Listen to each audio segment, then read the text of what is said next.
Olá pessoal, estamos aqui mais uma vez. Estaremos agora falando sobre os riscos típicos no CEP, Sistema Elétrico de Potência. Quais são os riscos típicos? Então tem trabalhos em proximidades e contatos com partes energizadas. A indução, descarga atmosférica, estática, campo elétrico e magnético, comunicação, identificação e sinalização, máquina e equipamentos e riscos adicionais.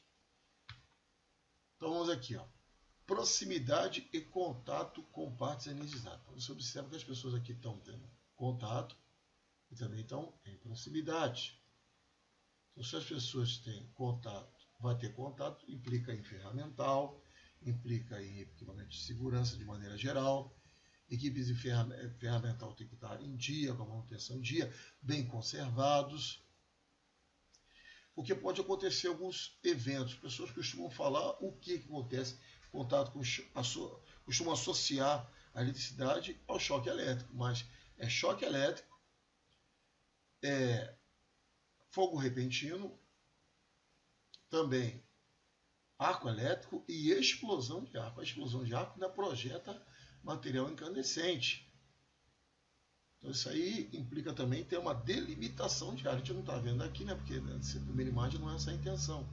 Mas precisa ter uma delimitação de área também. Para quem está passando, a área tem que ter uma distância de segurança adequada.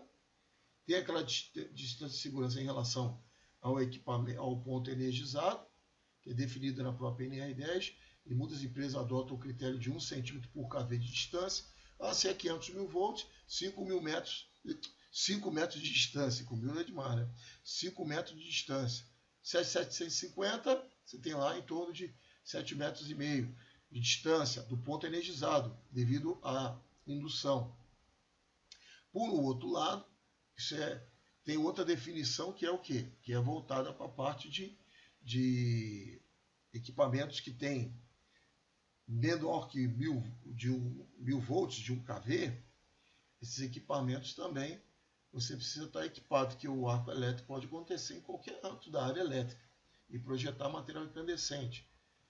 Eu tenho que mexer, eu tenho que intervir e o equipamento tem que estar energizado para fazer um teste ou alguma coisa parecida. Você tem que estar tudo equipado, que mesmo assim continua o risco existindo.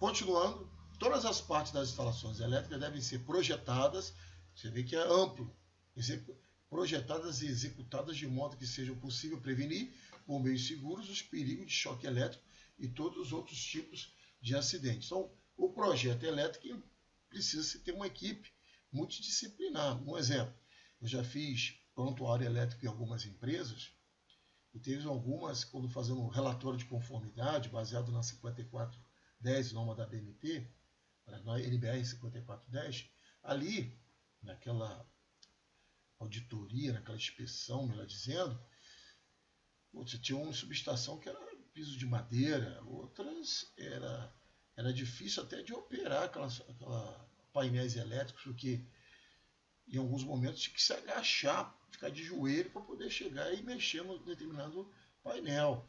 E um monte de painelzinho espalhado, outros muito alto. Então isso tudo foi projetado sem levar em conta aspectos ergonômicos, que é a adaptação do meio ao ser humano. Outros também, áreas muito apertadas, painéis também cheios de barramento exposto. Então, o projeto tem que contemplar isso, para ficar adequado. Não? Para partes quentes, tem que criar barreiras para o acesso. Somente o homem é autorizado e, mesmo assim, ele precisa seguir alguns critérios para intervir. Então, como estamos vendo, prevenir por meios seguros os perigos de choque elétrico e todos os outros tipos de acidentes. Então, nós falamos o que é possível acontecer, além do choque: fogo repentino, o arco elétrico e a explosão de arco. As partes de instalações elétricas a serem operadas, ajustadas ou examinadas devem ser dispostas de modo a permitir um espaço suficiente para o trabalho seguro. Como eu comentei, a questão do dimensionamento. Então, teve lugares que tinha que passar por um corredorzinho, painel na esquerda e na direita. Em alguns momentos tinha que dar passar de lado, porque não dava para poder passar numa condição caminhando normal. Isso tudo são itens que no projeto precisam ser observados atentamente. Proximidade e contato com partes energizadas. Vamos lá. Toda instalação ou peça condutora que não faça parte dos circuitos elétricos, mas que eventualmente possa ficar sob tensão, deve ser aterrada. Nós recomendamos procedimento de aterramento para todas as atividades. A gente sabe que o aterramento é um conceito muito amplo. Na parte de aterramento, temos o vídeo do aterramento, que tem a apresentação do aterramento. Ali vocês vão juntando essas informações para desenvolver todo o conhecimento necessário. O aterramento das instalações elétricas deve ser executado obedecido ao disposto no subitem 10.2.8.3. As partes das instalações elétricas não cobertas por material isolante, na impossibilidade de se conservar distâncias que evitem contato casuais. Tem atividade que você pode fazer isso, tem atividade que não. Eu já vi atividade que o pessoal acompanha a atividade usando laser para fazer avaliação de temperatura, para manter distância, ferramentas bem longas, que você tem lá uma barreira física para impedir o contato com o barramento, mas tinha que se fazer, apertar parafuso, alguma coisa assim. Ele conseguia, tinha um orifício exatamente do tamanho da chave que ia introduzir por ali para poder dar o aperto necessário. Então, isso tudo são barreiras importantes. São obstáculos para impedir que a pessoa tenha contato. Uma outra coisa, é obrigatório você ter painéis que você consiga fechar. Uma outra questão também, proximidade, subestações. Já fui em subestações que tão pequena no tamanho, mas cheio com muito equipamento.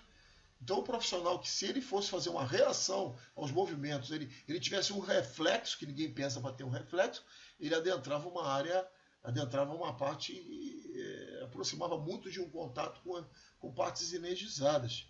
Então isso é projeto, você fala de projeto. Então, como também já fui em subestações muito bem projetadas, uma distância expressiva dos equipamentos, a altura que os equipamentos estavam instalados, então criando para a pessoa, dentro do conceito da MR10, trabalhar ali dentro de uma zona até controlada, mas não muito próximo de uma zona de risco. Tudo bem até aí, pessoal? Então, as partes das instalações elétricas não cobertas por material isolante, na impossibilidade de conservarem distâncias que evitem contatos casuais. Muito bem. As instalações elétricas, quando a natureza do risco exigir, e sempre que tecnicamente possível, devem ser providas de proteção complementar, através de controle à distância manual automático. Então, a gente sabe que a automação industrial ela é extremamente benéfica para a segurança do trabalhador. Porque se você faz uma manobra à distância, por sistema automático, por automação, você elimina a pessoa de estar no cenário de risco. Consequentemente, as chances dela ser afetada. Então isso é importante se fazer, investir em automação. As instalações elétricas que estejam em contato direto ou indireto com água e que possam permitir fuga de corrente devem ser projetadas e executadas, em especial quanto a blindagem, isolamento e aterramento. Olha que bacana. Então tem muitas normas disso. Inclusive, até aproveitando, nós temos também um treinamento que já é específico para a área classificada. Mas pode-se haver que pessoas trabalhando dentro do CEP e ter área classificada dentro do CEP. E dentro da classificada, obedece critérios de norma da IEC, para manutenção, para classificação da própria área. E nisso, ali você tem equipamentos blindados para diversos tipos de cenário, inclusive com água. Tá? Isso dando um exemplo na questão da área classificada. Então hoje temos materiais para praticamente todos os tipos de cenário a serem projetados, cenários elétricos. Outra coisa importante, respeitar a distância de segurança entre as tensões. Fase e fase terra. Então, respeitar essas distâncias. Utilização correta dos EPCs, equipamento de proteção coletiva, e os EPIs. Ou seja, as EPIs ao contato, ao potencial e à distância. Então, ao contato, ter contato. Ao potencial, é trabalhar dentro do potencial elétrico, que implique usar uma vestimenta apropriada para isso. Que a pessoa energiza, equaliza a vestimenta, ela trabalha ao potencial, dentro do potencial, ou manter literalmente a distância de segurança. Então, respeitar tudo isso aqui. Cada situação dessa, esses definições que nós vamos falar à frente da norma de zona de risco, zona controlada e zona livre, são para nos ajudar a criar nossos procedimentos de trabalho, igual está aqui, ó. Então, ao contato é um tipo de cenário, ao potencial um outro tipo de cenário e à distância também um outro tipo de cenário. Cada cenário desse vai exigir um determinado procedimento de trabalho, que é o que está aqui, ó. Então, isso aqui nos ajuda a definir regras de segurança, certo? Eu vou dar só um exemplo. Então, já dei curso que pessoas criaram uma confusão. Não, mas peraí, isso eu estou numa subestação, eu estou numa zona de risco e coisa e tal. Eu falei, olha, tem que saber separar os conceitos. Isso aqui é uma definição estabelecida pela NR10. É bem verdade, se você levar para a NR16, que é a periculosidade, você estaria, mesmo aqui chamado de zona controlada, ou até na zona livre, vamos depender, explodiu um equipamento aqui na zona de risco. E foi projetado material que atingiu a pessoa aqui, ela foi a óbito, teve um acidente grave. À luz da NR16, mas à luz da NR10, a definição é essa. Você tem um ponto energizado, você considera 1 centímetro por kV no mínimo, se for considerar mais, você está sendo mais restritivo. Dali você tem a zona controlada, que você delimitaria uma área ali e sinaliza para o pessoal trabalhar. A partir dali é a zona livre, como está mostrando aqui nesse desenho. Tudo bem, pessoal? Então tem que ficar muito claro esse tipo de coisa para não misturar as coisas. Que zona de risco são definições, igual tem esse conceito de zona, ele é aplicável em diversos tipos de objetivos em outras normas de segurança, que é diferente disso aqui. Tudo bem?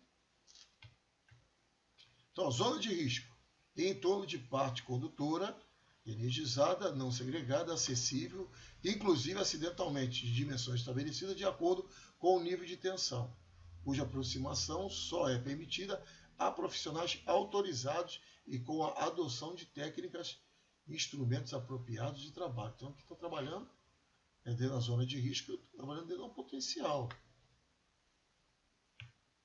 Zona controlada em torno de parte condutora energizada, não segregada, acessível, tá vendo? Acessível, de dimensões estabelecidas de acordo com o nível de tensão, cuja aproximação só é permitida a profissionais autorizados. Então, uma zona controlada.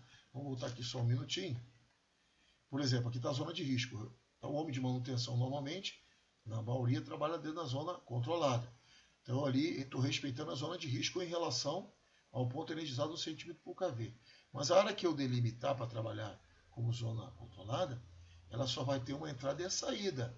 Ela não tem uma entrada e uma saída. Entrada e saída pelo mesmo local. Entra por ali e sai por ali também, tá certo? Isso evita de pessoas se espalharem e ficarem dispersas dentro de uma área que está delimitada como uma zona controlada. Então, já indica também que se é um local, uma parte lá que eu consigo entrar e pelo mesmo local para sair, estou mostrando o controle dessa zona. Tudo bem? Aqui está mostrando que tem dentro da NR10, outras empresas são mais restritivas. Menor que o KV, eu mantenho em torno de 20 centímetros. Vai estar aqui, ó, delimitação entre a zona de risco e controlada em metros. Controlada em metros. Mas raio de delimitação entre a zona controlada e livre. Aí já está aqui, ó, 70 centímetros. Então tem que se fazer o quê? Ó? Trabalhar em cima dessa delimitação, considerando aqui, ó, da zona de risco para a zona controlada, uma distância. E da zona controlada para a zona livre, outra distância também.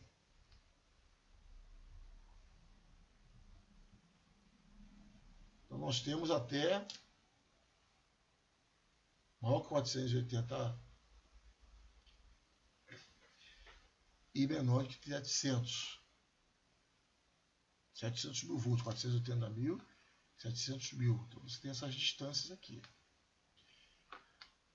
Muitas empresas adotam 1 centímetro por kV, no mínimo. Indução elétrica. Com a indução elétrica, o fenômeno da indução é o quê? Onde tem transmissão de energia, falando de maneira simplificada, está transmitindo energia aqui. Então, vocês estão vendo essas linhas de transmissão, é um corredor, né, diversas linhas de transmissão, e essa transmissão de energia, ela cria um fenômeno chamado indução, porque como se fosse uma perda de elétrons. Então, toda a transmissão de energia há a indução elétrica. Essa indução elétrica, os elétrons saíram daqui e tiveram contato com superfícies metálicas, caminhões, guindastes, caminhão Munk, ferramental, bitoneira, gerador, seja como for, ele vai carregando eletricamente, tá vendo? Por causa do fenômeno da indução. Isso pode acontecer em transmissão, também em subestações, ó, tá vendo? A quicha de equipamentos está energizada, vai ter sempre a indução elétrica. Então, vai trabalhar aqui, fazer uma intervenção qualquer, seja nesse cenário, seja nesse, porque a gente tem que perceber o quê? Identificar o perigo. Qual é o perigo? É a indução. Agora vamos analisar o risco. Risco é fator matemático, como já vimos, pode ser positivo ou negativo. Então, vou trabalhar aqui com Munk, guindaste, uma série de andaime. Nada impede de eu trabalhar com andaime metálico. O ideal, o melhor dos mundos, é trabalhar com andaime de fibra. Mas, se não teve condição de trabalhar com andaime metálico, também não é problema, só que ele tem que estar aterrado adequadamente, para drenar a energia que ele venha a ter, que vai ser carregada eletricamente por ação da indução. Então, existe também a indução eletromagnética, que é quando está tendo corrente, ou seja, está transmitindo energia.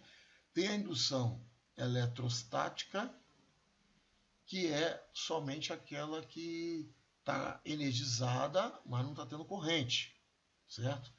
Está energizada, mas sem corrente. Então, é também indução.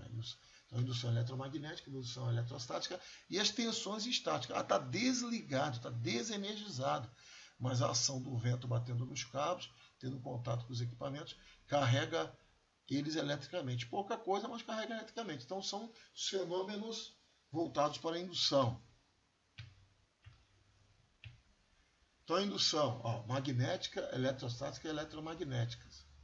É um corpo carregado com certa carga elétrica próximo a outro corpo. Induz, provoca aparecimento nesse outro corpo de uma carga igual, que dá o quê? Uma carga igual, diferença de potencial e de sinal contrário positivo e negativo.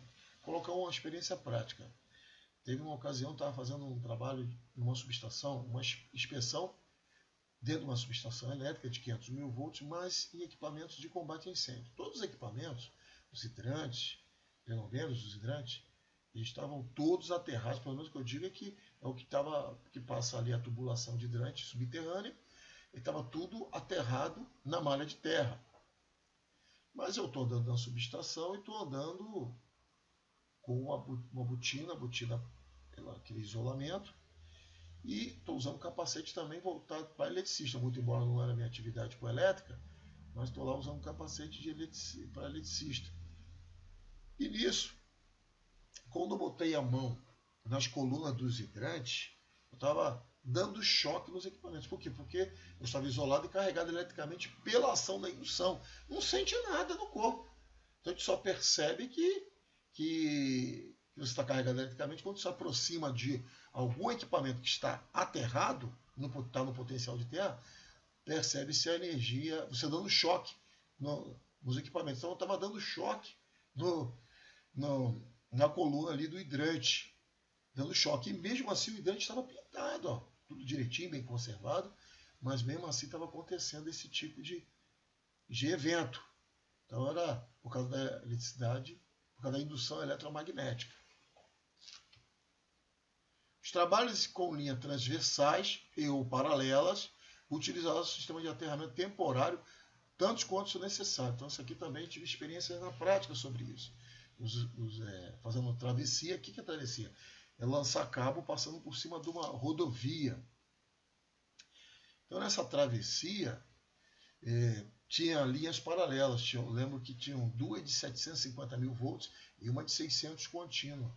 E estava lançando mais uma de 500 ali, fazendo esse lançamento lá. Então, nisso que foi fazendo o lançamento, mesmo estando todos os cabos aterrados, estavam no chão aterrados, eu comprei um equipamento para avaliar, e nisso fiquei avaliando, dava sempre algum valor de carga elétrica em função da indução ser muito forte naquele ambiente. Foi que eu falei, duas de 700 e uma de 600 contínua. Duas de 700 alternada e uma 600 contínua. Olha, indução eletromagnética. E para isso precisa estar aterrado. Então, mesmo estando todos os aterramentos, se percebia alguma coisa. E os trabalhadores brincando lá um com o outro, passando, tocando, e dava aquele de observar como fosse choque elétrico. Descarga atmosférica também é uma outra coisa muito importante a ser cuidado. O Brasil é o país que mais tem descarga elétrica atmosférica no mundo. E existem leis do Corpo de Bombeiro, que existem edificações, tem lá o SPDA, o Sistema de Descarga Atmosférica, e toda atividade, de maneira geral, precisa ter aterramento para o homem de manutenção. Então, na parte de aterramentos, nós vamos estar falando um pouco sobre esse assunto. Raio com alta tensão e corrente. Então, o raio, segundo os especialistas, pode chegar a 1 milhão de volts, olha só. Né? Ocorrida por diferença de potencial entre duas cargas elétricas opostas, tendendo ao equilíbrio elétrico. O que pode acontecer? Danos pessoais. Então, vira e mexe, escutamos aí reportagens de pessoas que estavam na praia, teve uma descarga elétrica e as pessoas morreram. Enfim, pessoas jogando bola, descarga elétrica, pessoas morrem. Então, é uma coisa que tem que estar atento. E muitos morrem por ano. Dá também danos materiais, interrupção do fornecimento de energia, dependendo da descarga atmosférica do cabeamento de linha de distribuição, por exemplo, pode interferir, criar uma interrupção do fornecimento de energia. Muito embora exista todo um sistema de proteção, mas pode haver esse tipo de problema também. Picos de energia. Ou, literalmente, dependendo do tipo de interferência que tenha a queda do raio, pode ser até haver uma interrupção um pouco maior. Provoca atraso na conclusão do serviço, logicamente. Perda de arrecadação e imagem da empresa. Então, isso tudo decorrente das descargas atmosféricas. Vou mostrando aqui uma imagem a vocês de um raio. Então, já vi lugares caindo um raio de uma quantidade enorme. Então, a utilização de aterramento temporário ela é indispensável. O aterramento funcional para raio. Isso aqui tudo a gente vai estar falando um pouco mais na parte de aterramento elétrico, mostrando que está nas normas brasileiras para essa proteção. Estática. Então, esse aqui, pessoal, é o assunto que vai voltar para a parte estática. Mas nós paramos aqui nesse momento, no 21º slide, sendo o vídeo 1 de 2 vídeos voltados para essa parte de riscos do cérebro. Se tiver dúvida, envia para nós sua dúvida, nos encaminha através dos nossos meios de contato. Estaremos tirando as dúvidas e esclarecendo os detalhes relacionados ao que você precisa saber a mais. Boa sorte e bons estudos!